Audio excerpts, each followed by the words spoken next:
اللہ تعالیٰ شان و ارشاد فرماتے ہیں ان الذین کفروا من اہل الکتاب والمشرکین فی نار جہنم خالدین فیہا اولئک ہم شر البریہ۔ بلا شبہ وہ لوگ جنہوں نے اللہ کو نہیں مانا، اللہ کے نبی کو نہیں مانا، جن کے پاس ایمان نہیں، جن کے پاس اعمال صالحہ نہیں، وہ کسی بھی طبقے کے ہوں، کسی بھی قوم کے ہوں، کسی بھی نام سے جانے جاتے ہوں، اللہ فرما رہے ہیں ان کے لیے جہنم ہے، اور ساتھ فرما رہے ہیں یہ بدترین مخلوق ہے۔ اللہ نے جانوروں میں سے کسی جانور کو، حتیٰ کہ خنزیر کو بھی بدترین مخلوق نہیں کہا، لیکن جو شخص ایمان اور ایمان والی زندگی سے محروم ہے، اللہ اس کو فرماتے ہیں یہ بدترین مخلوق ہے۔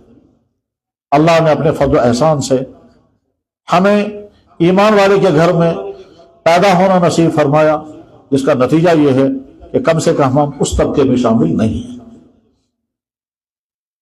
ایمان والے کو چاہیے کہ کبھی بھی اپنے آپ کو حقیر اور معمولی نہ سمجھے، بار بار یہ احساس کرے کہ اگر اللہ نے مجھ پر یہ انعام نہ کیا ہوتا، یہ احسان نہ ہوا ہوتا، اور میں کسی اور گھر میں پیدا ہوتا، تو شاید نہیں، یقیناً نہ میرا یہ نام ہوتا، نہ میری شکل ہوتی، نہ میری سوچ ہوتی، نہ میرے خیالات ہوتے، نہ میری زندگی ہوتی، نہ میری زبان پر اللہ اور اللہ کے نبی کا نام ہوتا، نہ مجھے اپنے نبی کی شفاعت کی امید ہوتی، نہ میں مسجد جا سکتا تھا، نہ جانے کہاں کیا کیا کرتا، نہ جانے کس کے سامنے اپنی پیشانی ٹیکتا، نہ جانے میں کیا کیا کھاتا رہتا، اور نہ جانے میری زندگی کیسی ہوتی۔ لیکن یہ سارا اس لیے ہے کہ اللہ نے ایمان کی دولت عطا فرمائی۔ اس کائنات میں دین حق صرف ایک ہے۔ اس کائنات میں بے شمار ادیان اور تمام ادیان کے ماننے والے اقوام اپنے دینوں کو حق اور سچا سمجھتے ہوں گے، سمجھتے ہی نہیں ہیں، وہ بحثیں بھی کرتے ہوں گے، کتابیں بھی لکھتے ہوں گے، لٹریچر چھپتا ہوگا، اور ان کو اپنے دینوں پر اطمینان ہوگا کہ ہمارا دین سچا ہے، مگر حقیقت یہ ہے اس کائنات میں کوئی دین سچا نہیں ہے، صرف ایک دین حق ہے، وہ ہے دین اسلام۔ اللہ جل شانہ اعلان فرماتے ہیں ان الدین عند اللہ الاسلام، دین تو اللہ کے ہاں اگر ہے تو اسلام ہے۔ اور اللہ جل شانہ اعلان فرماتے ہیں وَمَن يَبْتَغِ غَيْرَ الْإِسْلَامِ دِينًا فَلَن يُقْبَلَ مِنْهُ، اسلام کے علاوہ کوئی اور دین لے کر کے آؤ گے مجھے ہرگز قبول نہیں۔ لہذا آسمان سے اترنے والے دین ہوں یا دنیا میں انسانوں نے خود ہی اپنا کوئی دین کھڑا کیا ہو، ادیان سماویہ ہوں یا ادیان ارضیہ ہوں، دنیا کے مذاہب میں وہ مذہب جو زمین ہی میں وضع کیے گئے، مدون کیے گئے، ان کو زمینی مذاہب کہتے ہیں، اور وہ ادیان جو آسمان سے اتارے گئے، جیسے یہودیت، جیسے نصرانیت، آسمانی ادیان ہو یا زمین کے تیار کیے ہوئے ادیان، کوئی دین اس وقت کائنات کے اندر دین حق نہیں ہے، صرف ایک دین حق ہے، اور یہ وہ دین ہے جو اللہ نے نازل فرمایا تھا جناب رسول اکرم صلی اللہ علیہ وسلم کی ذات اقدس پر، قرآن کی صورت میں اور حدیث کی صورت میں۔ اس دین کے دین حق ہونے کی بڑی اہم ترین وجہ اور اہم ترین دلیل، اہم ترین وجہ اور اہم ترین دلیل وہ سرمایہ ہے، جو سرمایہ صرف جناب رسول اکرم صلی اللہ علیہ وسلم کی ذات اقدس کے ساتھ منسوب ہے، اس کو کہتے ہیں حدیث۔ ہو سکتا ہے عوام میں سے بہت سارے لوگ اس بات کو نہ سمجھ سکیں، اس کی وضاحت کی جا رہی ہے کہ دنیا میں ہر نبی نے دین پھیلایا ہوگا اپنی زبان سے، دین پر عمل کیا ہوگا اپنی جسم اطہر سے، ساری زندگی دین کے مطابق گزاری ہوگی جو اللہ نے ان کا دین نازل فرمایا تھا، مگر کس نبی نے کیا کیا کہا اور کس نبی نے کیا کام کس طرح کیا، انہوں نے کپڑے کیسے پہنے، کھانے کیسے کھائے، پانی کیسے پیا، آرام کیسے کیا، دشمنوں کے ساتھ کیا رویہ برتا، ان کا بچپن کیسا گزرا، ان کی جوانی کیسے گزری، کہاں کیا کیا کیا، کہاں کیا کیا کھایا، کیا کیا عمل کیے ہیں، کسی نبی کا کہیں کوئی ریکارڈ نہیں ہے۔ صرف جناب رسول اکرم صلی اللہ علیہ وسلم ہے کہ آپ کی زبان مبارک سے نکلنے والا ہر جملہ محفوظ ہے، آپ کے جسم اطہر سے صادر ہونے والا ہر عمل محفوظ ہے۔ اسی بخاری میں حدیث ہے، صحابی کہتے ہیں کہ جناب رسول اکرم صلی اللہ علیہ وسلم مسواک فرما رہے تھے، اور آپ نے اپنا مسواک اپنی زبان پر رگڑا، اور رگڑتے ہوئے آپ کے دہنے مبارک سے آواز نکلی آ آ، تو صحابی نے کو نقل کیا آپ کا آ بھی اس کائنات کے انسانوں کے لیے نمونہ ہے اور ریکارڈ رہے گا اور قیامت تک پڑھا جائے گا۔ اللہ کے نبی علیہ الصلوۃ والسلام مسواک کرتے ہوئے کر رہے تھے اور وہ حدیث میں بخاری میں حدیث ہے۔ صحابی بیان کرتے ہیں کہ میں نے دیکھا اللہ کے نبی علیہ الصلوۃ والسلام نے آرام فرمایا، عبداللہ ابن عباس حدیث کے راوی ہیں، آرام فرماتے ہوئے آپ نے ہلکے سے خراٹے لیے، تو عبداللہ ابن عباس کہتے ہیں کہ سمعت غطیتہ او خطیتہ، میں نے آپ کے خراٹے بھی سنے۔ خراٹا ایک غیر اختیاری عمل ہے لیکن اس کو بھی نقل کیا گیا، یعنی جناب رسول اکرم صلی اللہ علیہ وسلم نے جو کچھ کہا وہ سارا ریکارڈ ہے، جو کچھ آپ نے کیا وہ سارا ریکارڈ ہے۔ آپ کے جسم اطہر کی جو بھی حالات رہے ہیں وہ سارا محفوظ ہے۔ جسم اطہر نہیں، آپ کے جسم کے ساتھ اگر کسی چیز نے ٹچ کیا ہے اس کی بھی تفصیلات ہمارے یہاں کتاب موجود ہیں، چنانچہ دنیا کی قومیں سوچ بھی نہیں سکتی ہیں۔ جو مسلمانوں نے کیا ہے وہ یہ کہ جناب رسول اللہ صلی اللہ علیہ وسلم کی نالین مبارک پر 50 کتابیں لکھی گئی ہیں عربی زبان میں، صرف نالین مبارک پر۔ تو جس قوم نے اپنی نبی کے نالین پر ریسرچ کیا ہو، اس قوم نے اپنی نبی کے اقوال اور ارشادات کو کیوں محفوظ نہیں رکھا ہوگا؟ اس لیے دنیا میں کسی مذہب کے پاس حدیث نام کا سرمایہ نہیں ہے۔ حدیث اسے کہتے ہیں جس شخصیت نے دنیا میں دین لایا اس شخصیت نے کیا کہا ہے، اس شخصیت نے خود اپنی دین پر کیسے عمل کیا ہے۔ اگر کوئی عیسائی حضرت عیسیٰ علیہ الصلوۃ والسلام کی کوئی بات سننا چاہے، انہی کے الفاظ میں دنیا میں کہیں کوئی موجود نہیں۔ اگر کوئی عیسائی حضرت عیسیٰ علیہ الصلوۃ والسلام کے کسی عمل کی کاپی نقل کرنا چاہے کہ میں اسی طرح سے کروں گا جس طرح سے میرے نبی نے کیا، کوئی ثبوت نہیں ہے۔ اگر کوئی یہودی اپنے نبی حضرت موسیٰ علیہ الصلوۃ والسلام کے کسی قول یا کسی فعل پر عمل کرنا چاہے کیونکہ وہ نبی تھے، کہیں کوئی ثبوت نہیں ہے۔ اور یہی حال دوسرے تمام مذاہب کا ہے۔ ہر مذہب والے اپنے مذہب کی شخصیت، جو بھی ان کی شخصیات ہوں گی، اپنے مذہبی شخصیت جس کے ذریعے سے وہ مذہب ان کو ملا ہے، اس شخصیت کے زبان سے کہی ہوئی باتیں، اس شخصیت نے کیے ہوئے کام سب اسی طرح سے کرنا چاہیں کر نہیں سکتے کیونکہ ثبوت ہی کہیں نہیں ہے۔ یعنی نہیں معلوم ہے کہ یہ شخص کھانا کیسے کھاتا تھا، کیا کیا کھاتا تھا، کپڑے کیسے پہنتا تھا، سوتا کیسے تھا، زندگی میں کب کیا کیا کام کیا ہے، دوستوں سے کیسے ملا، دشمنوں سے کیا رویے برتے ہیں، بیمار ہوا تو کیا کیا ہوا، کہیں کوئی ثبوت نہیں ہے۔ صرف جناب رسول اکرم صلی اللہ علیہ وسلم کی ذات اقدس کہتی ہے آپ کی ایک ایک چیز ریکارڈ میں ہے، ایک ایک چیز محفوظ ہے، اور یہ امت کا وہ کارنامہ ہے جو کارنامہ دنیا کی دوسری کوئی قوم انجام نہیں دے سکی۔ صحابہ سے لے کر کے محدثین تک امت کا ایک عظیم الشان کارنامہ ہے، اسی کو ہم حدیث کہتے ہیں۔ حدیث کی ہزاروں کتابیں لکھی گئی، ان ہزاروں کتابوں میں سے اہم ترین کتاب اور سب سے اونچا درجہ جس کتاب کا ہے کہ وہ کتاب ہے جس کی آخری حدیث اس وقت پڑھی جا رہی ہے، جس کو ہم کہتے ہیں بخاری شریف۔ جس شخص نے یہ کتاب لکھی ہے اس شخص کا نام تھا محمد، اور ان کے والد کا نام تھا اسماعیل، ان کے دادا کا نام تھا ابراہیم، ان کے پردادا کا نام تھا مغیرہ، اور یہ بخارا کے رہنے والے تھے جس کو آج ازبکستان کہتے ہیں۔ امام بخاری رحمہ اللہ تعالیٰ اب بخاری کے نام سے مشہور ہیں، مگر اصل میں ان کا نام تھا محمد بن اسماعیل البخاری رحمہ اللہ تعالیٰ۔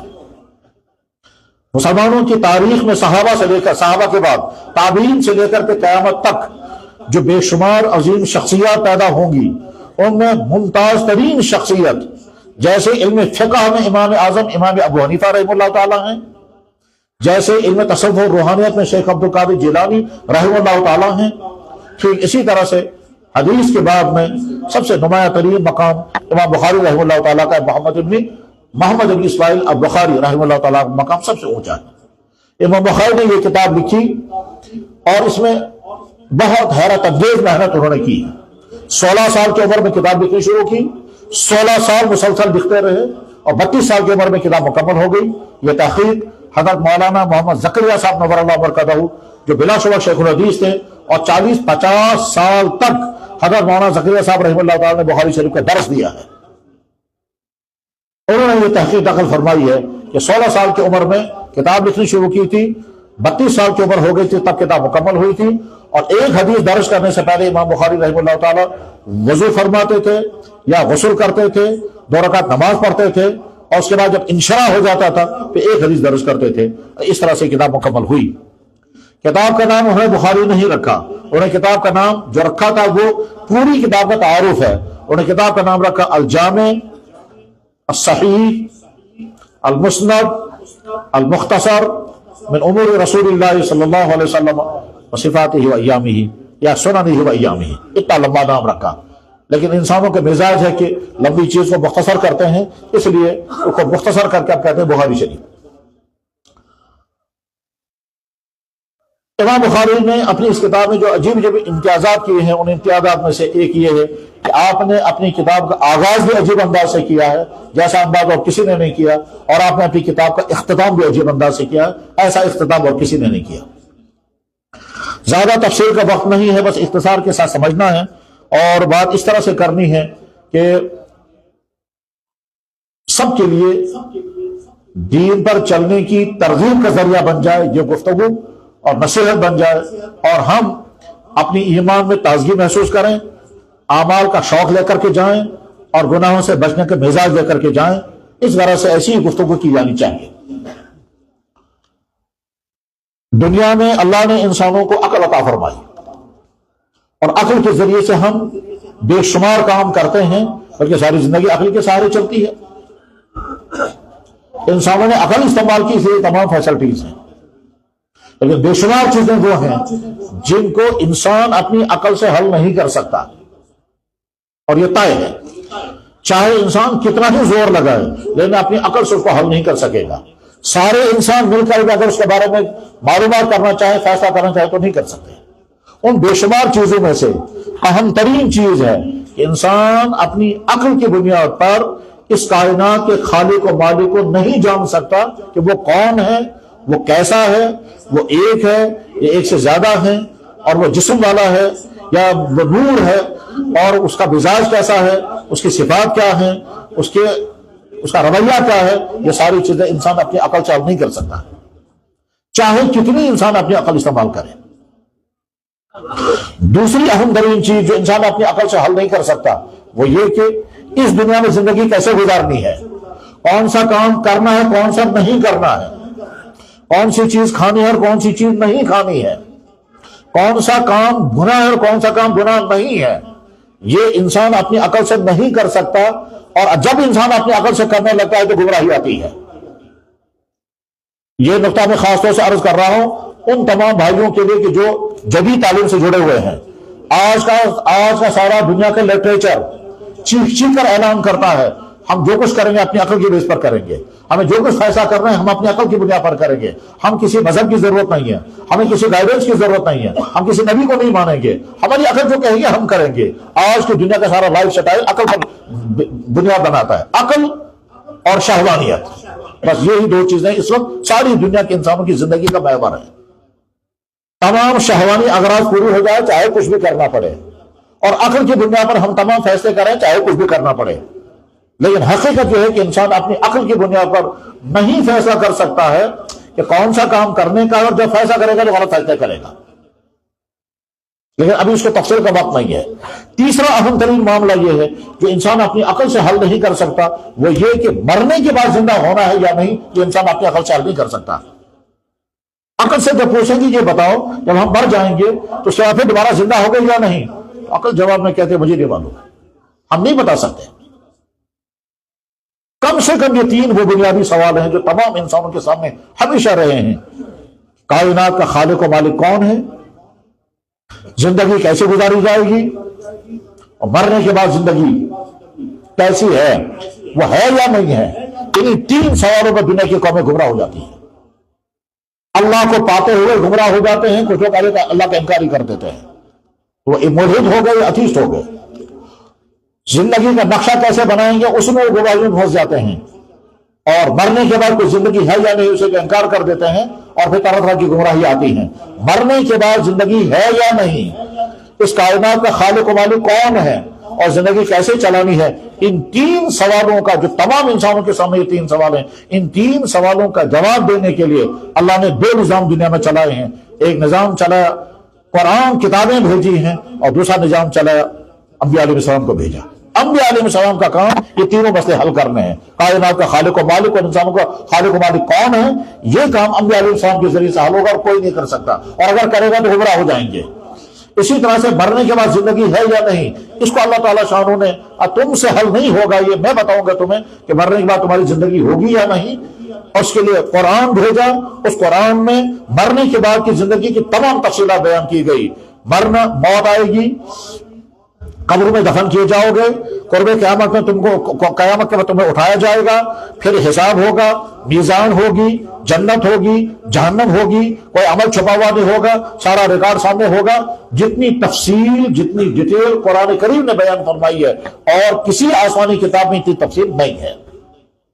اسی طرح سے ہر نبی نے یہ تو کہا کہ مرنے کے بعد زندگی ہے اور زندگی میں عذاب بھی ہوگا، ثواب بھی ہوگا، انعام بھی ملے گا. ٹھیک، ایمان والوں کو انعام ملے گا، ایمان والوں کے محروم لوگوں کو جہنم. لیکن جتنی تفصیل جناب رسول اکرم صلی اللہ علیہ وسلم نے بیان فرمائی اتنی تفصیل کسی نے بیان نہیں فرمائی. تو قرآن اور حدیث کا اہم ترین کام یہ ہے کہ مرنے کے بعد کی زندگی ہے یا نہیں، اور اگر ہے تو وہ کیسی زندگی ہے، اس کی تفصیل بیان فرمائی.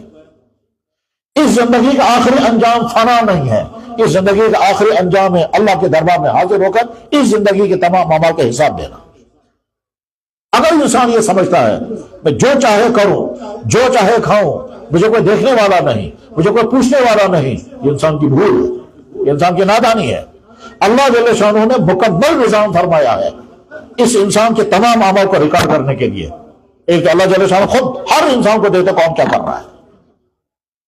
فرشتوں کی پوری ٹیم لگائی ہے اسی کام کے لیے کہ انسان کے تمام اعمال کو ریکارڈ کر رہے ہیں.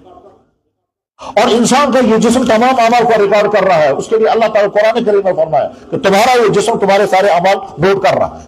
اور قیامت کے دن تمہاری آنکھیں گواہی دیں گی ان آنکھوں سے تم نے کیا کیا دیکھا، تمہاری زبان گواہی دیں گی زبان سے تم نے کیا کیا بولا، تمہارے پاؤں گواہی دیں گی اس پاؤں کو لے کر تم کہاں چلے تھے، کیا کرنے چلے تھے. یوم تشہد علیہم السنتہم وایدیہم وارجلہم بما کانوا یعملون. اللہ جل شانہ فرماتے ہیں زبان، آنکھ، کان، باؤں، جسم، ہاتھ یہی نہیں، تمہاری کھال بھی گواہی دے گی. حتی اذا ما جاؤہا شہد علیہم سمعہم وابصارہم وجلودہم. تمہاری کھال بھی گواہی دے گی کہ یہ کھال تم نے کس کے ساتھ ٹچ کی تھی، کس کے ساتھ مس کی تھی. انسان کا جسم تمام اعمال ریکارڈ کر رہا ہے، فرشتے انسان کے تمام اعمال لکھ رہے ہیں، اللہ جل شانہ انسان کے تمام اعمال کو ملاحظہ فرما رہے ہیں.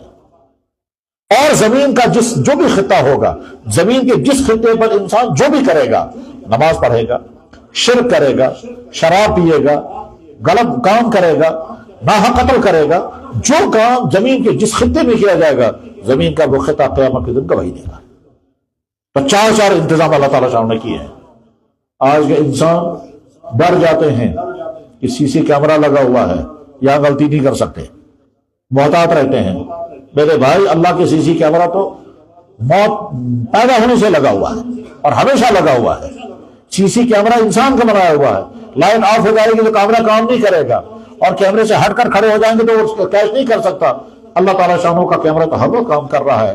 اس کے لیے تو نہ لائٹ کی ضرورت ہے، نہ اندھیرا رکا سکتا ہے. انسان زمین کے اندر چلا جائے گا وہاں بھی اللہ تعالیٰ شانوں دیکھ رہے ہیں. تو چونکہ موت کے بعد کی زندگی یقینی ہے اور اس یقینی زندگی میں اعمال کا حساب دینا ہے، یہ بات سمجھانے کے لیے امام بخاری رحمہ اللہ تعالیٰ نے آخری باب قائم کیا اور اس میں فرمایا تمام انسان ذہن میں رکھ لیں تمہارے ایک ایک عمل کا قیامت کے دن وزن کیا جائے گا اور وزن کے مطابق تم کو انعام ملے گا. آخری باب یہی قائم کیا، بتانا یہ ہے کہ انسان کی زندگی کے تمام کاموں کا آخری انجام کیا ہوگا کہ تمہارے تمام کام ریکارڈ میں رہیں گے اور قیامت کے دن عمل کا وزن ہوگا، اور وزن ہونے کے بعد تم کو یا تو سزا دی جائے گی اور یا پھر انعام دیا جائے گا، وزن ہوگا. امام بخاری ہمارا باب قائم کیا وَنَضَعُ الْمَوَازِينَ الْقِسْطَ لِيَوْمِ الْقِيَامَةِ.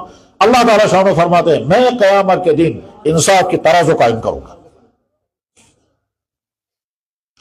جس زمانے میں آیت نازل ہوئی اس زمانے میں تو کہ صحابہ کرام تھے، صحابہ کرام سچے ایمان والے تھے، انہوں نے حکم سنا اور فوراً تسلیم کر لیا. جہاں یقیناً قیامت کے دن اللہ تعالیٰ شانہ اعمال کو تولیں گے.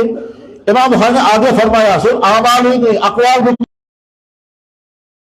کی ان حرکتوں کو بھی کیش کیا جائے گا، ان کا بھی وزن کیا جائے گا. پہلے زمانے میں لوگ سمجھتے میں نہیں آ سکتے، اور زبان سے اگر کوئی بات کہی گئی وہ ہوا میں تحلیل ہو گئی تو کا وزن کیسے ہوگا؟ جواب یہ ہے کہ آج کے زمانے میں تمام وہ چیزیں تولی جا رہی ہیں جن کو پہلے زمانے میں تولا نہیں جا سکتا تھا. آج تو ہوا کو بھی تولتے ہیں, ہوا کی حرارت و برودت کو بھی تولتے ہیں, ٹمپریچر کو بھی تولتے ہیں, سپیڈ کو تولا جاتا ہے, ہر چیز آج تولی جا رہی ہے. شیر دوڑتا ہے, کیمرے سے پتہ چل جائے کہ اس کی رفتار کتنی ہے. گاڑیاں دوڑتی ہیں, گاڑی اندر دکھا رہی ہے کتنی کلومیٹر فی سپیڈ چل رہی ہے. سڑک کے کنارے پر مشین لگی ہوگی, وہ مشین دیکھ کر کے بتا دیتی ہے یہ گاڑی کتنی سپیڈ سے جا رہی ہے. بڑے بڑے ملکوں میں ہم ایک مرتبہ, اللہ تعالیٰ شانو بار بار پہنچائے, ہم ایک مرتبہ مکہ مکرمہ سے مدینہ طیبہ جا رہے تھے اور ڈرائیور سے کہہ رہے تھے اور تیز چلو اور تیز چلو, تو وہ کہتا تھا کیمرہ لگا ہوا ہے, وہ سپیڈ ریکارڈ کر لے گا اور مجھے چالان ہو جائے گا, 120 سے زیادہ ہم تیز نہیں چل سکتے. کہاں کیمرہ لگا؟ کہے گا وہ جو ڈبہ ہے اس ڈبے میں کیمرہ ہے. تو گویا سپیڈ انسان کی جسم کے اندر حرارت کتنی ہے تھرمامیٹر سے اس کو بھی ناپا جاتا ہے.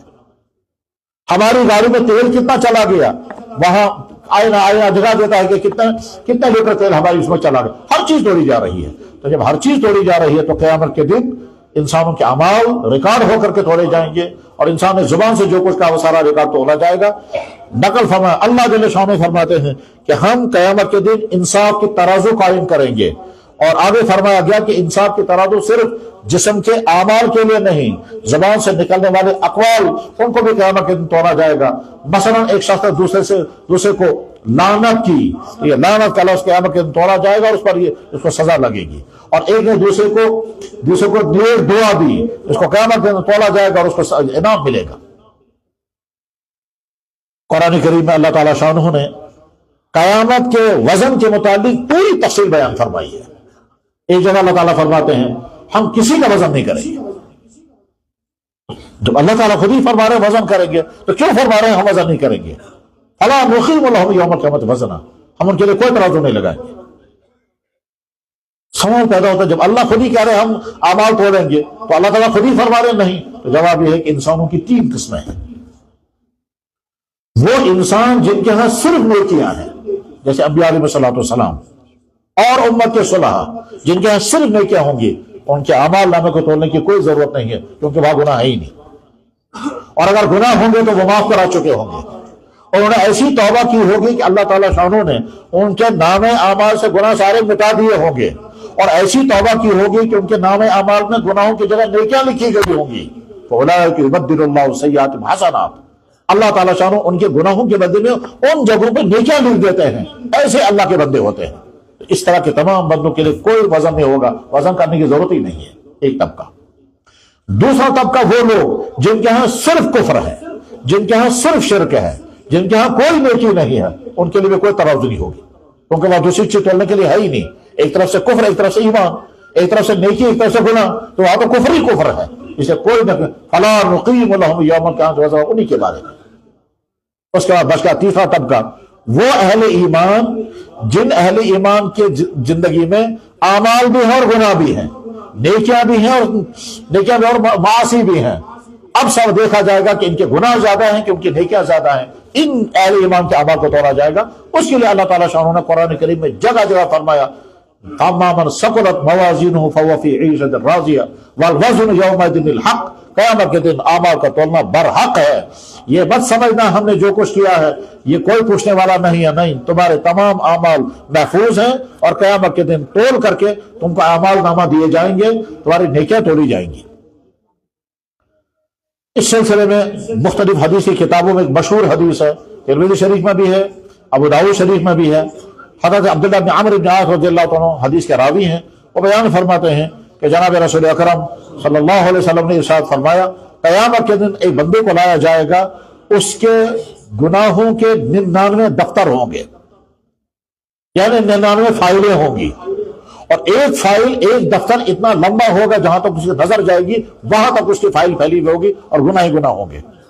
اب 99 دفتروں کو دیکھ کر کے وہ فوراً سوچے گا کہ میرے لیے تو بچنے کی کوئی شکل ہی نہیں ہے کیونکہ یہاں تو گناہ ہی گناہ ہے اور وہ بھی اتنی زیادہ تعداد میں, تو مایوس ہوگا. اس کے بعد پھر حکم دیا جائے گا اس نے ایک مرتبہ کلمہ پڑھا ہے اور وہ ایک مرتبہ کے کلمے پڑھنے کی نیکی ہمارے پاس محفوظ ہے. چنانچہ چھوٹا پرزہ نکالا جائے گا اور اللہ تعالیٰ فرمائیں گے جاؤ اس کا وزن کراؤ. بندہ سوچے گا ایک طرف سے 99 دستاویزات، 99 فائلیں، 99 بڑے بڑے رجسٹر گناہوں سے بھرے ہوئے، اور دوسری طرف سے ایک چھوٹا سا پرزہ جس میں ایک مرتبہ کا کلمہ ہے، اس سے کیا ہوگا؟ لیکن بہرحال بندہ جائے گا اس امید کے ساتھ کہ ہو سکتا ہے اللہ تعالیٰ شاہ کی طرف سے کوئی معجزہ ہو جائے۔ چنانچہ جب وہ اعمال توڑنے لگیں گے تو ایک طرف سے وہ جو کلمہ ہے وہ کلمے والا پلڑا جھک جائے گا اور گناہوں کا پلڑا اوپر اٹھ جائے گا، اور اللہ تعالیٰ شاہ اسی پر اسے مغفرت فرما دے گا۔ ثابت ہوا کہ گویا جن پرزوں میں، جن دستاویزات میں فرشتے اعمال لکھتے ہیں، انہیں دستاویزات کو تولا جائے گا۔ اس سلسلے میں بڑے محقق علماء، خاص طور پر حضرت علامہ انور شاہ صاحب نور اللہ مرکزہ اور ان کی تحقیقات سے فائدہ اٹھا کر کے بعد کے تمام محدثین جو دنیا بھر میں پھیلے ہوئے ہیں انہوں نے بڑی تفصیلات بیان فرمائی ہے۔ عوام کے مجمع میں ان تفصیلات کو بیان کرنا بعض دفعہ غیر مفید ہوتا ہے، اس لیے اس کی ضرورت نہیں ہے۔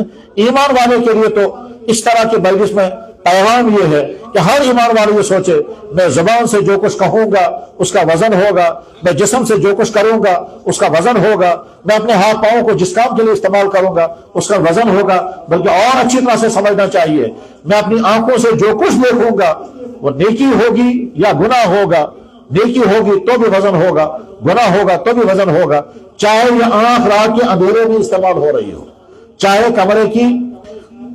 کمرے کی روشنی بند کر کے، لائٹ آف کر کے، بلکہ بسترے میں سر کے اوپر چادر لے کر کے اور موبائل کھول کر کے اگر کوئی نامناسب معصیت کی چیزیں دیکھی جا رہی ہیں، انسان یہ نہ سوچے کسی کو پتا نہیں، یقیناً انسانوں کو پتا نہیں ہے کہ یہ انسان کیا دیکھ رہا ہے، مگر ایک طرف سے فرشتے بھی ریکارڈ کر رہے ہیں، دوسری طرف سے انسان کا جسم اس کو ریکارڈ کر رہا ہے، تیسری طرف سے اللہ دیکھ رہے ہیں، اور چوتھی طرف سے وہ بسترا، وہ بیڈ، وہ کمرہ، وہ جگہ، وہ بھی قیامت کے دن گواہی دے گی۔ اللہ تعالیٰ شاہ فرماتے ہیں یومئذ تحدث اخبارہا بان ربک اوحی لہا، اس دن زمین خبریں سنائے گی، یہاں پر یہ ہوا، یہاں پر یہ ہوا، یہاں پر یہ ہوا۔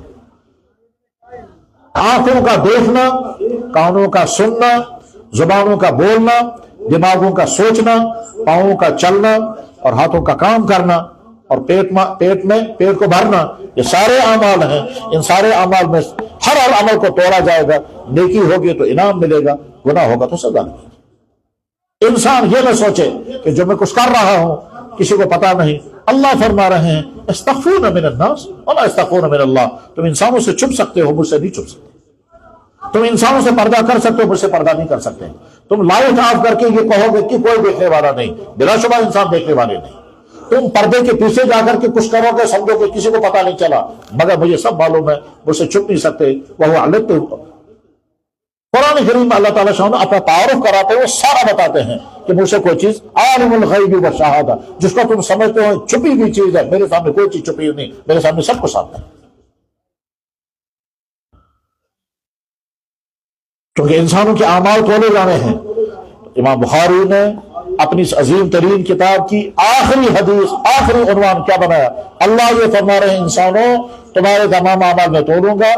پھر امام بخاری نے کہا اعمال ہی نہیں اقوال بھی توڑے جائیں گے، قیامت کے دن انصاف کی ترازو کھڑی کی جائے گی، ظلم کسی پر نہیں ہوگا۔ اور اس کے بعد پھر آگے کچھ علمی گفتگو کرنے کے بعد آگے حدیث نقل فرما رہے ہیں، اور وہ حدیث نقل ہوئی اس طرح سے۔ امام بخاری فرماتے ہیں کہ مجھ سے حدیث بیان کی احمد ابن اشکاب نے، اور احمد ابن اشکاب کہتے ہیں کہ مجھ سے حدیث بیان کی محمد ابن فضیل نے، محمد ابن فضیل کہتے ہیں مجھ سے حدیث بیان کی عمارہ ابن کاکا نے، اور عمارہ ابن کاکا کہتے ہیں کہ مجھ سے حدیث بیان کی ابو زرع نے، اور ابو زرع کہتے ہیں کہ مجھ سے حدیث بیان کی ابو ہریرہ نے، اور ابو ہریرہ کہتے ہیں میں نے حدیث سنی جناب رسول اکرم صلی اللہ علیہ وسلم۔ اس طرح سے سند کے ساتھ حدیث بیان کرنا اور نقل کرنا صرف اسلام میں اور دنیا کے کسی مذہب میں نہیں۔ ان کے ہاں یہ سلسلہ ہے ہی نہیں۔ علوم حدیث تقریباً 100 علوم ہے، اور 100 کے 100 علوم صرف مسلمانوں کی ایجاد ہے، صرف اسلام میں جو علوم پائے جاتے ہیں اور کسی کے ہاں نہیں۔ یعنی حضرت عیسیٰ علیہ السلام نے کیا کھایا، کس نے دیکھا، آگے کس نے بیان کیا، کہیں کوئی ثبوت نہیں۔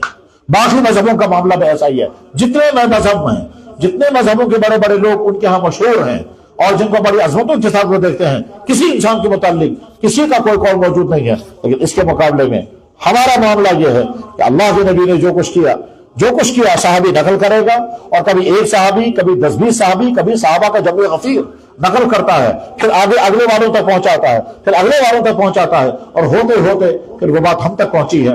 مثلا یہ حدیث جب امام اللہ کے نبی علیہ السلام نے بیان فرمائی تو حضرت ابو ہریرہ نے سنی، ابو ہریرہ نے یہ حدیث بیان فرمائی تو ابو زرع نے سنی، ابو زرع نے حدیث بیان فرمائی تو عمر ابن قعقاع نے سنی، عمر ابن قعقاع نے حدیث بیان فرمائی تو محمد ابن فضیل نے سنی، محمد ابن فضیل نے حدیث بیان فرمائی تو احمد ابن اشکاب نے سنی، اور احمد ابن اشکاب سے امام بخاری نے سنی، اور امام بخاری نے اپنی کتاب میں اس حدیث کو درج کیا، پھر امام بخاری نے یہ حدیث کتاب پڑھائی اپنے شاگردوں کو، اور شاگردوں میں سے محمد ابن یوسف نے حدیث سنی، پھر سلسلہ آگے چلا، ہوتے ہوتے سلسلہ آگے چلا، علامہ ابن حجر تک حدیث پہنچی، علامہ ابن حجر نے اپنے شاگرد زہر الدین زکریا انصاری کو حدیث سنائی، زہر الدین زکریا انصاری نے شمس الدین رملی کو حدیث سنائی، شمس الدین رملی نے اپنے شاگرد شیخ شناوی کو سنائی، شیخ شناوی نے اپنے شاگرد شیخ قشاشی کو سنائی، شیخ قشاشی نے اپنے شاگرد شیخ کردی کو سنائی، شیخ کردی ابراہیم کردی نے یہ حدیث اپنے شاگرد ابو طاہر کردی کو سنائی، ابو طاہر کردی نے اپنے شاگرد شاہ ولی اللہ کو سنائی، شاہ ولی اللہ رحمہ اللہ تعالیٰ نے یہ حدیث اپنے شاگرد شاہ عبدالعزیز کو سنائی، شاہ عبدالعزیز نے یہ حدیث اپنے شاگرد شاہ اسحاق صاحب کو سنائی، شاہ اسحاق صاحب نے یہ حدیث اپنے شاگرد شاہ عبدالغنی کو سنائی، شاہ عبدالغنی نے یہ حدیث اپنے شاگرد مولانا محمد قاسم نانوتی کو سنائی، مولانا محمد قاسم نانوتی نے یہ حدیث اپنے شاگرد شیخ الہند مولانا محمود حسن کو سنائی، شیخ الہند مولانا محمود حسن نے یہ حدیث اپنے شاگردوں میں سے تمام شاگردوں کو پڑھائی، انہی نے حضرت مولانا حسین مدنی ان کو پڑھائی، مولانا حسین مدنی نور اللہ مرکزہ نے یہ حدیث اپنے شاگردوں کو پڑھائی، انہی شاگردوں میں سے مولانا عبدالحق اعظمی رحمہ اللہ تعالیٰ تھے، اور مولانا عبدالحق اعظمی رحمہ اللہ تعالیٰ نے جب حدیث پڑھائی اس پڑھنے والوں میں ہم لوگ بھی شامل تھے۔ تو ہماری سند ہم سے لے کر کے جناب رسول اکرم صلی اللہ علیہ وسلم تک کنیکشن جڑا ہوا ہے، اس کائنات کے نورانی پاور ہاؤس کے ساتھ ان علماء کا کنیکشن جڑا ہوا ہے جنہوں نے سلسلے سند کے ساتھ حدیث پڑھی اور پڑھائی ہے۔ اب حدیث کیا ہے؟ فرمایا جناب رسول اکرم صلی اللہ علیہ وسلم نے کلمتان، دو چھوٹے چھوٹے جملے، حبیبتان اللہ کو بہت پسند، حبیبتان الی الرحمن، خفیفتان علی اللسان زبان پر بہت ہلکے، یعنی یاد کرنا مشکل نہیں، پڑھنا مشکل نہیں، ورد کرنا مشکل نہیں، ثقیلتان فی المیزان قیامت کے دن بہت زیادہ وزنی ہوں گے، دو چھوٹے چھوٹے کلمے رحمان کو بہت زیادہ پسند، زبان پر بہت زیادہ ہلکے، اور قیامت میں میزان یعنی ترازو میں بہت وزنی ہوں گے، تو ثابت ہو گئے میزان، یعنی قرآن کریم میں بھی میزان کا تذکرہ، ترازو کا تذکرہ آ گیا، اور جناب رسول اللہ صلی اللہ علیہ وسلم کی ارشادات میں بھی میزان کا تذکرہ آ گیا۔ یہی امام بخاری کا انداز ہے کہ وہ جب کوئی بات سمجھاتے ہیں کوشش کرتے ہیں قرآن کریم میں بھی اس کا ثبوت ملنا چاہیے، اور پھر اس کے بعد اللہ کے نبی علیہ السلام کے ارشاد نقل فرماتے ہیں، یعنی ان کو کہنا ہے لوگوں اچھی طرح سے ذہن میں رکھو، قیامت کے دن ترازو لگائی جائے گی اور اعمال تولے جائیں گے، اس ترازو کا تذکرہ قرآن کریم میں بھی ہے، اور وہ یہ آیت ہے، اور اس کے علاوہ دوسری بہت سارے آیتیں ہیں، اور اس کے علاوہ اس کا تذکرہ حدیثوں میں بھی ہے، اور حدیثوں میں ایک حدیث یہ ہے، اس کے علاوہ بہت ساری حدیثوں میں میزان ترازو کا تذکرہ ہے۔ ان احادیث میں سے ایک حدیث یہ ہے جس حدیث میں ایک عمل بھی بتایا گیا اور ساتھ میں بتایا گیا یہ عمل قیامت کے دن بہت وزنی ہوگا۔ کس میں وزنی ہوگا؟ کہ ترازو میں، میزان میں وزنی ہوگا۔ تو میزان کا تذکرہ جناب رسول اللہ صلی اللہ علیہ وسلم کی زبان مبارک پر آ گیا، اس کا مطلب یہ ہے کہ میزان طے ہے، قیامت کے دن اعمال کا تولا جانا مقرر ہے، اس کا نہ انکار کیا جا سکتا ہے اور نہ اس کو روکا جا سکتا ہے۔ کیا ہے چھوٹے چھوٹے جملے؟ ارشاد فرمایا سبحان اللہ و بحمدہ سبحان اللہ العظیم، یہ دو چھوٹے چھوٹے جملے، سبحان اللہ و بحمدہ بہت آسان جملہ، و بحمدہ سبحان اللہ و بحمدہ آسان جملہ، سبحان اللہ العظیم دوسرا آسان سا جملہ۔ اس کے جملے کے بارے میں اللہ کے نبی فرما رہے ہیں قیامت کے دن بہت زیادہ وزنی ہوگا اور اللہ کو بہت زیادہ پسند ہے۔ اللہ کو کیوں بہت زیادہ پسند ہے؟ اس وجہ سے کہ اس میں اللہ جل شانہ کا پورا تعارف کرایا گیا کہ اللہ کے ذات علی کیا ہے۔ اللہ تمام نقائص سے پاک، تمام عیوب سے پاک، تمام کمزوریوں سے پاک، تمام خرابیوں سے پاک۔ جن چیزوں کی انسانوں کو ضرورت ہے اور وہ انسانوں کی مجبوری ہے، وہ انسانوں کے لیے عیب نہیں ہے، اللہ ان سے بھی پاک ہے، اور جو انسانوں کے لیے عیب ہے اللہ ان سے بھی پاک ہے۔ کھانا، پینا، سونا، بیوی، آرام، بیمار ہو جائیں گے تو علاج، یہ انسانوں کی ضرورت ہے، اللہ ان سے بھی پاک ہے۔ نہ اللہ کو کھانے کی ضرورت، نہ پینے کی ضرورت، نہ سونے کی ضرورت، نہ تھکنے کا، لا تأخذہ سنۃ ولا نوم، اللہ جل شانہ کو نہ نیند آتی ہے، نہ اونگ آتی ہے، نہ تھکتے ہیں، نہ کسی دبتے ہیں۔ اللہ جل شانہ اللہ جل شانہ کا تعارف یہ ہے کہ اللہ تمام نقائص سے پاک ہے، تمام کمیوں سے پاک ہے، تمام ضرورتوں سے پاک ہیں، کسی چیز کے محتاج نہیں، کسی کے فیصلے کے محتاج نہیں۔ اللہ جل شانہ اپنے بارے میں اپنا تعارف قرآن کریم میں جب کراتے ہیں فرماتے ہیں ساری کائنات میں نے بنائی، پہلا میں نے تم کو کیا، تمہیں کیا کیا چاہیے تو سارا میں نے تمہیں دیا ہے، اور تمہارا کون سا جسم کا کون سا عضو کیسے کام کرے گا اس کا سارا سسٹم میں نے بنایا، اور اس جسم کے اس حصے کی حفاظت کیسے کرنی وہ بھی میں نے بنایا۔ سنریہم آیاتنا فی الآفاق وفی انفسہم اولم یتفکروا فی انفسہم، اے انسانوں اپنے جسم پر غور کرو، تمہارا جسم بتا دے گا کہ تمہارا خالق و مالک کون ہے۔ بھائیو مزاج بناؤ، اپنے جسم کے ذریعے سے جسم کے خالق کو پہچانو۔ ہمارے یہاں سکولوں اور کالجوں میں بہت سارے علوم پڑھائے جاتے ہیں، میڈیکل کالج میں انیٹمی پڑھائی جاتی ہے، انیٹمی کے ذریعے سے ہم اللہ کا بہترین تعارف حاصل کر سکتے ہیں، بشرطے کہ انیٹمی کو پڑھیں اللہ کا تصور ذہن میں رکھ کر۔ انیٹمی میں کیا پڑھایا جاتا ہے؟ انسان کا جسم فنکشن کیسے کرتا ہے، جسم کے اعضاء کیسے کام کرتے ہیں۔ اب جب ایک ایک عضو کی تحقیقات سامنے آئیں گی اور اللہ جل شانہ کے قدرت کو ذہن میں رکھ کر کے، تو ہر چیز حیران ہوگی، لیکن شرط یہ ہے کہ اللہ کی قدرت کو ذہن میں رکھ کر۔ کالجوں میں باٹنی پڑھائی جاتی ہے، اس میں درختوں، پیڑ پودوں، پھولوں، جڑی بوٹیوں کی تفصیلات بیان کی جاتی ہیں، ان کی تفصیلات کو پڑھ کر کے اللہ کی بہترین معرفت حاصل ہو سکتی ہے۔ غرض ہے کہ تمام علوم جو پڑھائے جا رہے ہیں وہ تمام علوم اللہ کی قدرتوں کا بہترین تعارف ہے۔ اللہ جل شانہ فرماتے ہیں وَفِي الْأَرْضِ آیَاتٌ لِلْمُوقِنِينَ، اس زمین میں نشانیاں ہیں میری قدرتوں کی، وَفِي أَنفُسِكُمْ أَفَلَا تُبْصِرُونَ، تمہارے جسموں میں میری قدرت کی بہترین نشانیاں موجود ہیں اور یقیناً ہیں، لیکن ضرورت اس کی ہے کہ ہم اس کو سمجھیں، اور چونکہ تفصیلات کا وقت نہیں ہے اس لیے بہت جب زیادہ تفصیل بیان نہیں کی جا سکتی ہے۔ میں بس ایک دو مثالیں عرض کروں گا جس سے یہ بات سمجھنی آسان ہو جائے گی کہ مخلوقات کے ذریعے سے بلکہ اپنے جسم کے ذریعے سے ہم اللہ کی قدرت کو کیسے سمجھ سکتے ہیں۔ اگر اللہ جل شانہ نیند نہیں دیں گے تو انسان کیا کرے گا؟ انسان اچھا بستر بچھائے گا، کمرے کا ماحول بہت اچھا بنائے گا، ٹھنڈ ہوگی تو اسی لگائے گا یا ہوا بنائے گا، بہت نرم بستر مہیا کرے گا، اچھا تکیہ مہیا کرے گا، وغیرہ وغیرہ سارے انتظامات کرے گا، لیکن نیند انسان نہیں لا سکتا۔ اگر اللہ تعالیٰ شانہ نیند نہیں دیں گے تو انسان نیند کیسے لائے گا؟ اور پھر نیند جب آتی ہے تو نیند آنے کے بعد اگر اللہ تعالیٰ شانہ اس کو دوبارہ زندہ نہیں کرے گا تو انسان اٹھ ہی نہیں سکتا۔ بے شمار انسان نیندی میں مر جاتے ہیں، بات ڈاٹا بنا ہوا ہے، یہ آسان والی مثال ہے، لیکن اس سے ایک قدم اور آگے چلیں۔ ہم میں سے ہر انسان ہر وقت ہر دن ایک ضرورت کو محسوس کرتا ہے، ضرورت کو پوری کرتا ہے۔ کیا ہے؟ پیشاب پاخانے کی ضرورت ہر انسان محسوس کرتا ہے اور ضرورت کو پورا کرتا ہے دن میں کئی بار۔ اس ضرورت کو پورا کرنے کے لیے انسان کو ایک خاص جگہ جانا پڑتا ہے، اور وہ ہے بیت الخلا۔ اس خاص جگہ پہنچنے میں کبھی کبھی وقت بھی لگتا ہے، کبھی دیر لگتی ہے۔ جتنی دیر میں وہاں پہنچیں گے اتنی دیر تک یہ جو ہمارا تقاضا ہے یہ کنٹرول میں رہتا ہے، یعنی پیشاب خارج نہیں ہوتا، پیشاب بھی کنٹرول میں ہے، بڑا پیشاب بھی کنٹرول میں ہے۔ یہ جو کنٹرول کرنے کا سسٹم اللہ نے بنایا ہے اس میں کوئی فزیکلی کوئی چیز نہیں ہے، نہ ڈھکن ہے، نہ کوئی رسی باندھی گئی ہے، نہ تھیلا بند کیا گیا ہے، کچھ نہیں ہے، صرف انسان ارادہ کر کے رہتا ہے۔ اس وقت بھی محفل میں، اس وقت بھی جلسے میں بے شمار بھائی ایسے ہوں گے جن کو پیشاب کا تقاضا ہوگا مگر انہیں پیشاب روک کر کے رکھا ہے۔ کیسے روک کے رکھا ہے؟ کیا کوئی تھیلے میں رسی باندھی ہے؟ کیا کوئی ڈھکن بند کیا ہے؟ کوئی نلکا بند کر رکھا ہے؟ کیا چیز ہے؟ جواب صرف ارادہ۔ اس ارادے کے نتیجے میں ہمارے جسم میں کوئی فنکشن ہے جو پیشاب کو باہر آنے نہیں دے رہا ہے اور ہم روکے ہوئے ہیں، اور تب تک رکا رہے گا جب ہم خاص جگہ پر پہنچیں گے اور ارادہ کریں گے اب میں پیشاب کروں گا تو فوراً پیشاب باہر آنا شروع ہو جائے گا۔ یہ ہے اللہ کی عجیب قدرت۔ ہر انسان روزانہ اللہ کی اس قدرت سے فائدہ اٹھا رہا ہے۔ اسی لیے جناب رسول اللہ صلی اللہ علیہ وسلم جب اپنی مبارک پیشاب کی ضرورت پوری کر کے، مبارک پیشاب اللہ کے نبی کا ہر عمل مبارک، جب اپنا مبارک پیشاب کر کے باہر تشریف لاتے تھے آپ پڑھتے تھے غفرانک۔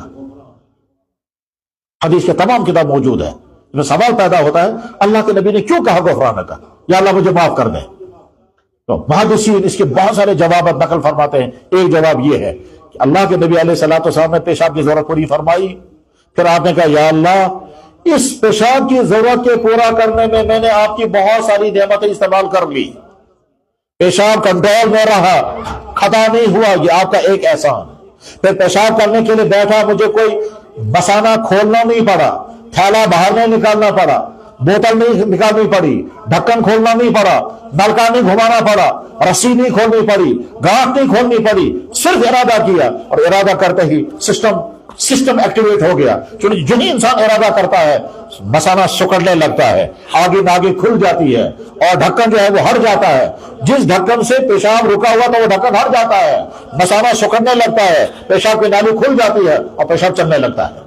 کہ یا اللہ آپ نے پیشاب کو بند نہیں کیا، ایک احسان۔ پھر پیشاب جب پیشاب کنٹرول میں تھا، خطا نہیں ہوا، دوسرا احسان۔ پھر جب پیشاب کرنے کے لیے بیٹھا، مجھے کچھ نہیں کرنا پڑا، سارا پیشاب نکل آیا۔ یہ پیشاب اتنی دیر تک میرے اندر رہا، اس پیشاب کی وجہ سے اندر انفیکشن نہیں ہوا، یہ پیشاب تو مٹی کو برباد کر دیتا ہے۔ اور یا اللہ اس پیشاب کے بعد مزید آپ نے احسان یہ کیا، اسی راستے سے کچھ اور چیز نکل جاتی، پھر میں کیا کرتا؟ مگر دوسری تمام چیزوں کو آپ نے روک کر کے رکھا، خون نکل سکتا تھا اور دوسری کئی چیزیں اسی راستے سے باہر آتی ہیں، ان تمام چیزوں کو اللہ نے روک کر کے رکھا۔ تو اللہ کے نبی عرض کر رہے ہیں، یا اللہ ان تمام نعمتوں پر مجھے شکر ادا کرنا چاہیے، میں شکر ادا نہیں کر سکتا، اس پر مجھے معافی دے دیجیے۔ غفرانک۔ ہم میں سے ہر شخص کے منہ میں پانی پیدا ہو رہا ہے، جس کو ہم کہتے ہیں تھوک، اس کی کوئی قیمت نہیں ہے، لیکن بھائیو اگر یہ تھوک پیدا ہونا بند ہو جائے، انسان کی نیند ختم ہو جائے گی، سوئے گا نہیں، انسان کھانا نہیں کھا سکے گا، لقمہ نیچے اترے گا نہیں۔ اللہ جل شانہ نے پورا سسٹم بنایا اس منہ کے اندر تھوک پیدا کرنے کا۔ اس کو کہتے ہیں کالجوں میں پڑھایا جاتا ہے کہ منہ کے اندر 6 جگہ گلینڈز ہیں، ان 6 جگہ ان گلینڈز کے اندر سے پانی نکل آتا ہے تو منہ اندر سے تر رہتا ہے، اس کے بعد پھر انسان کھا بھی سکتا ہے، اس کے بعد انسان رات کو صبح، یہی وجہ ہے رات کو جب پیاس لگتی ہے اور منہ خشک ہو جاتا ہے انسان فوراً بیدار ہو جاتا ہے۔ جناب انسان رات کو سویا ہوا ہے، اسے بھی معلوم ہے کہ مچھر آیا یا کھٹمل آیا، اندھیرے میں لیٹا ہوا ہے، اتفاق سے فرض کرتے ہیں مچھر نے کاٹا، اس نے اپنی آنکھوں سے نہیں دیکھا، آواز نہیں سنی، گردن پر، پیشانی پر، ہاتھ پر، پاؤں پر مچھر نے کاٹا، انسان سویا ہوا ہے، دماغ نے فوراً چیک کیا کہاں ہے یہ مچھر، اور دماغ چیک، اس کے معنی ہے کہ دماغ پورے بدن کی نگرانی کر رہا ہے اور دماغ کے ساتھ پورے بدن کا کنیکشن ہے اور دماغ کے پاس انفارمیشن کا سارا سسٹم ہے اور کمیونیکیشن کا سارا نظام کام کر رہا ہے۔ وہاں اس نے کاٹا، دماغ کو سگنل چلا گیا، دماغ نے چیک کیا کہاں پر ہے یہ مچھر، دماغ نے چیک کیا مچھر کہاں پر ہے، ادھر سے دماغ نے ہاتھ کو آرڈر کیا اور یہاں ٹھیک اسی جگہ پر پہنچ کر کے کھجلانے لگے گا، حالانکہ انسان نیند میں سویا ہوا تھا، اس کو کہاں معلوم تھا مچھر کہاں پر ہے، اور ادھر سے ناخن تیار ہے اور یہ ناخن جا کر کے اس کو کھجلاتا ہے، یہ ٹھیک، اور کھلاتے زہر ختم ہو گیا، زہر ختم ہو گیا، انسان پھر سو گیا، مچھر دوسری طرف سے آیا پھر دوبارہ کاٹا، اب دماغ نے پھر چیک کیا دشمن دوسری طرف سے آیا ہے، اب وہاں جا کر کے جب کئی مرتبہ ایسا ہوگا تب دماغ کہے گا اب کتنی مرتبہ میں تجھے سگنل سے جگاؤں گا، تو خود ہی اٹھ جا اور اٹھنے کے بعد پھر انتظام کر کیونکہ دشمن حملہ آور ہو رہا ہے۔ اس کے معنی یہ ہے کہ انسان کے جسم میں پورا نظام اطلاعات ہر وقت کام کر رہا ہے۔ ہم کہتے ہیں یا اللہ آپ کتنے بڑے ہیں، تو اللہ کی ذات عالی کا تعارف سبحان اللہ و بحمدہ کے ذریعے سے، تمام تعریفیں اللہ کے لیے اور تمام نقائص سے پاک اللہ کی ذات۔ پھر آگے فرمایا سبحان اللہ العظیم، پاک ہے اللہ، بہت بڑا اللہ، پاک ہے اللہ، پاک ہے اللہ، اور اللہ بہت خوش ہوتے ہیں میرا بندہ میری عظمت بیان کر رہا ہے، میرا بندہ میری تسبیح پڑھ رہا ہے، میرا بندہ میرے سامنے حمد پیش کر رہا ہے، اللہ کو بہت انتظار رہتا ہے میرے بندے شکر گزار رہیں، اللہ بہت انتظار کرتے ہیں میرا بندہ غلطی کرے تو معافی مجھ سے مانگے، شکر اور عفو اس کا اللہ جل شانہ انتظار کرتے ہیں، اور ساتھ میں بہت پسند کرتے ہیں کہ میرے بندے میری تعریف کریں۔ اور یہ اللہ نے انسانوں کا مزاج بھی بنایا کہ انسان بھی چاہتا ہے آپ کسی کے ساتھ احسان کرے، کم سے کم وہ زبان سے تو کہے۔ تعریف کرنا تو انسانوں کی پسندیدہ چیز نہیں ہے، لیکن احسان پسندیدہ چیز ہے۔ ابھی ہمارے رفیق محترم یہ قاری احسان محسن ہمارے زمانے میں دیوبند کے طالب علم تھے، ہم ایک ہی زمانے میں پڑھے ہوئے ہیں، تو انہوں نے یہ جو اشعار میں تعریفیں کی ہیں ہمارے اکابر اس کو پسند نہیں کرتے ہیں، نہ ہم ان تعریفوں کے مستحق ہیں۔ ہم تو طرح طرح کی خامیوں، خرابیوں اور اتنی خرابیوں والے ہیں کہ اگر وہ خرابیاں امت کے سامنے آئیں گی تو ساری امت کہے گی ان سے زیادہ ذلیل کوئی نہیں، تو تعریفیں کے مستحق ہم نہیں ہیں۔ لیکن کسی نے احسان اگر کیا ہو تو احسان کا زبان پر تذکرہ یہ انسانوں کے مزاج میں اللہ رکھا ہے. اللہ جل شانہ نے بندوں پر احسان کیا، بندے کہیں گے سبحان اللہ و بحمدہ سبحان اللہ العظیم، تو اللہ بہت راضی ہوتے ہیں. بس آج کے بعد نمبر 1 زندگی اس طرح گزارنی ہے کہ بار بار سوچنا ہے میں جو کچھ کہہ رہا ہوں اس کا وزن ہوگا، مجھے اللہ کا حساب دینا ہے. میں جو کر رہا ہوں قیامت اس کا حساب دینا ہے. نیکی کے کام ہیں یا برائیوں کے کام ہیں.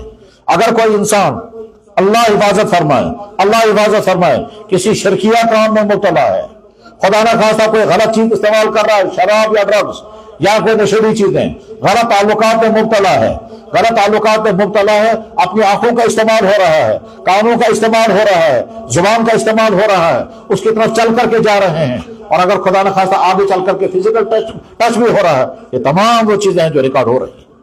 ہم نے دوسرے کی زمین ہڑپ کی، ہم نے دوسرے سے رشوت لی، ہم نے سود کا پیسہ کمایا، ہم نے دوسرے پہ ظلم کیا، ہم نے جو بھی انسان کرے گا، جو چیزیں انسان کرے گا، سارے اعمال ریکارڈ ہو رہے ہیں. اس لیے ہم سب عہد کر کے اٹھیں گے اور عہد کر کے جائیں گے کہ ہم وہ تمام چیزیں جن کا ہم قیامت کے دن حساب نہیں دے سکیں گے، ان تمام چیزوں کو کرنا چھوڑ دیں گے، اور اگر بچے ہوئے ہیں تو انشاءاللہ آئندہ بھی بچیں گے، اور اگر غلطی ہو رہی ہے اس غلطی کو کنٹرول کریں گے. نوجوان ان تمام غلطیوں سے اپنے آپ کو بچائیں جن غلطیوں میں آج کا نوجوان مبتلا رہتا ہے. تاجر ان تمام غلطیوں سے اپنے آپ کو بچائیں جن غلطیوں کا ارتکاب تاجروں کیا ہوتا ہے دکانوں پر.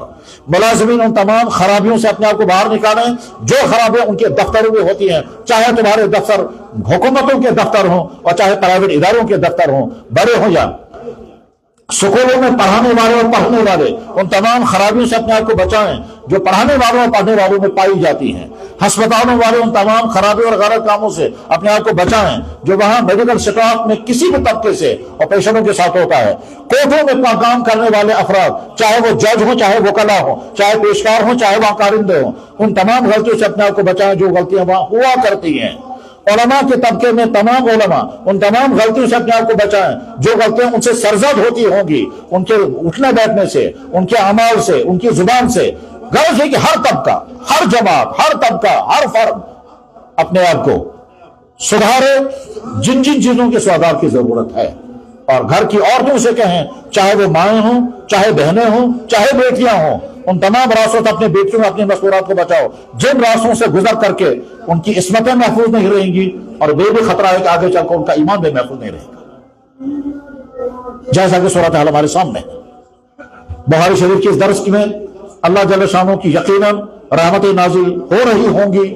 صبح سے انتہائی قیمتی بیانات ہوئے، اس وقت اتنی ذکر اذکار کرایا گیا اور کس طرح سے ذکر کرایا جا رہا تھا.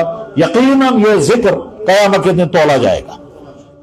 یہ نعت یقیناً قیامت کے دن توڑی جائے گی. میں نعت سن کر کے سوچ رہا تھا کہ سارے عالم میں قاری احسان محسن کی نعت پڑھی جا رہی ہے. میں نے کہاں کے لوگوں سے نعتیں سنی، ساؤتھ افریقہ کے لوگوں سے اور کہاں کے بچوں سے یہ نعتیں سنی. اللہ نے ایک طرف سے اگر قاری صاحب کو آنکھوں کے نور سے آنکھوں کے نور کو واپس لے لیا، اور انشاءاللہ جنت میں وہ نور ان کو ضرور عطا ہوگا، کیونکہ اللہ کے نبی کا ارشاد مبارک ہے کہ جس کو میں نے دنیا میں روشنی لے لی جنت میں ضرور واپس کروں گا. تو جناب قاری صاحب، امید ہے کہ آپ کا جنت میں جانا تو طے ہے. البتہ آپ کی اس حالت کو دیکھ کر کے ہم سب شکر گزار ہیں کہ یا اللہ آپ نے ہم کو آنکھوں والا بنایا. آنکھوں سے محروم انسان کو کیا پریشانی آتی ہوگی وہ یہی جانتے ہوں گے، لیکن ان کا اپنے دل میں خیال ہوگا اگر میں دنیا میں آنکھوں والا نہیں اور میں دنیا کو دیکھ نہیں پا رہا ہوں، میں شکلوں کو پہچان پا رہا ہوں، لیکن امید ہے کہ قیامت کے دن اللہ تعالیٰ مجھے فرمائیں گے آج میں تجھے آنکھیں دوں گا اور یہ آنکھیں لے کے تو جنت میں چلا جا. صبح سے جو قیمتی ارشادات بیان ہوئے، آپ کی بیٹیوں نے حدیث کا درس پڑھا. ان بیٹیوں کا آخری سبق ہو رہا ہے. ان بیٹیوں کے نام نصیحت بہت اہم معاملہ ہے. تم نے حدیثیں پڑھی، حدیثیں سنی، آج کے بعد اگر تمہاری زندگی حدیث کے مطابق نہیں گزرے گی، اگر تم نے نمازوں کی پابندی نہیں کی، اگر تم نے پردے کی پابندی نہیں کی، اگر تم نے غلط تعلقات میں اپنے آپ کو مبتلا کیا والعیاذ باللہ، اگر تم نے موبائل کا غلط استعمال کیا، یا اگر تم نے اپنے میکے میں رہ کر کے ایسی غلطیاں کی جس کے نتیجے تمہارے میکے والے کہیں گے کاش ہم نے اپنے بچے کو دین نہ پڑھایا ہوتا، یہ غلطی۔ اور جب تمہاری شادیاں ہوں گے، اگلے گھر میں جاؤ گی، اگلے گھر والے تم کو رحمت سمجھیں، تم رحمت بن کر کے جاؤ گے، اور یہ سمجھو کہ ہم وہ بچیاں ہیں جنہوں نے حدیث پڑھی ہے، وہ ہماری بہنیں جو سکول اور کالجوں میں ہوتی ہیں، ان سے غلطیاں ہو جائیں کوئی گلا نہیں، وہ تو اسی ماحول میں ہیں، لیکن آپ نے حدیثیں پڑھی۔ آپ کی زندگی اگر حدیث کے مطابق نہیں ہے، یاد رکھو تمہارے لیے نمونہ، تمہارے لیے رول ماڈل عائشہ اور فاطمہ ہیں، تمہارے لیے رول ماڈل فلموں میں کام کرنے والی وہ برہنہ خواتین نہیں ہیں جو بے پردگی کے ساتھ کرتی ہیں۔ اپنی آنکھوں کی حفاظت، اپنے کردار کی حفاظت اور اپنے رویے کو درست کر کے زندگی گزارو۔ جب تک اپنے ماں باپ کے گھر میں ہو رحمت کے ساتھ رہو، اور جب تمہاری شادیاں ہو جائیں اور اگلے گھر میں جاؤ گی وہاں پہ رحمت بن کر کے جانا۔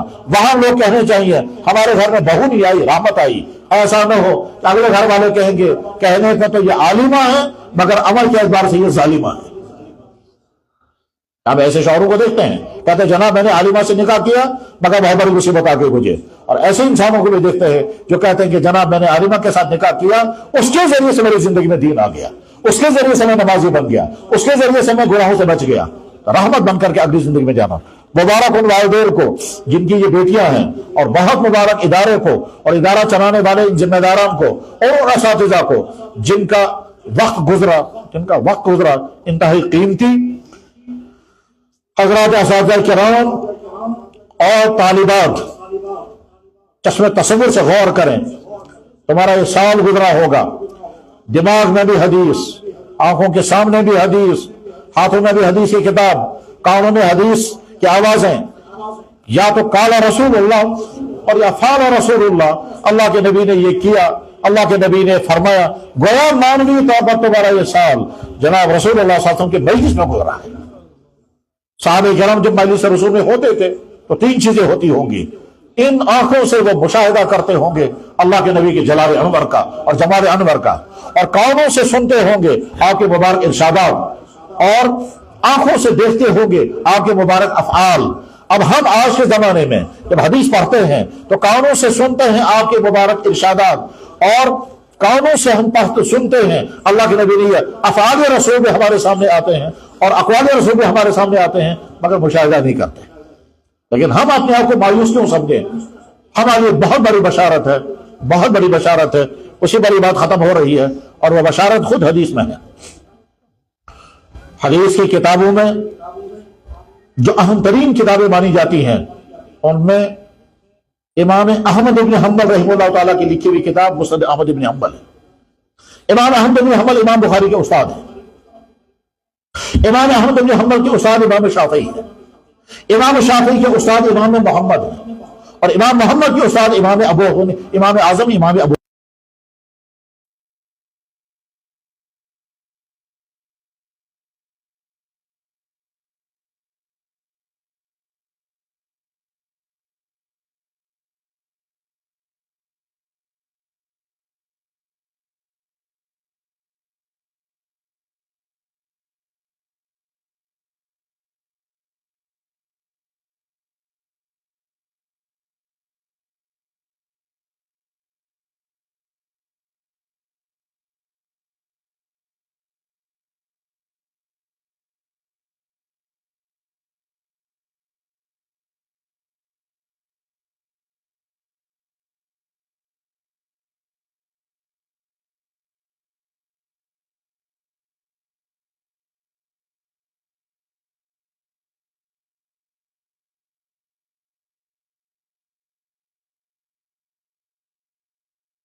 اس میں کیا شک ہے؟ اس انسان سے زیادہ خطرناک ہے کہ اس زمانے میں تھا جس زمانے میں اس کائنات کا آفتاب سید الاولین والآخرین خاتم النبیین رحمت للعالمین محمد المصطفیٰ احمد المجتبیٰ بنفس نفیس تشریف فرما تھے، اور انہوں نے اپنی آنکھوں سے اس ذات انور کو دیکھا، اس سے زیادہ خوش قسمت ہے اور کیا؟ آپ نے فرمایا جس نے مجھے دیکھا اور ایمان بھی قبول کیا، اور اگر دیکھا اور ایمان قبول نہیں کیا وہ ابو جہل اور عبداللہ بن ابی ہے، اور جس نے دیکھا اور ایمان قبول کیا وہ حضرات صحابہ کرام ہیں۔ آپ نے فرمایا کو مبارک ہو۔ یقیناً مبارکبادی بات. اس کے بعد آپ نے فرمایا وَطُوبَى سَبْعَ مَرَّاتٍ لِمَن لَمْ يَرَنِي وَآمَنَ بِي، 7 مرتبہ مبارک ان انسانوں کو جنہوں نے مجھے دیکھا نہیں ہوگا اور پھر بھی کہتے ہوں گے ہمارا نبی محمد رسول اللہ. یا اللہ اس مبارک ترین مجلس میں ہم آپ کو گواہ بنا کر کے کہتے ہیں ہم نے آپ کے نبی محمد رسول اللہ کو نہیں دیکھا ہے، مگر ہمارا ایمان ہے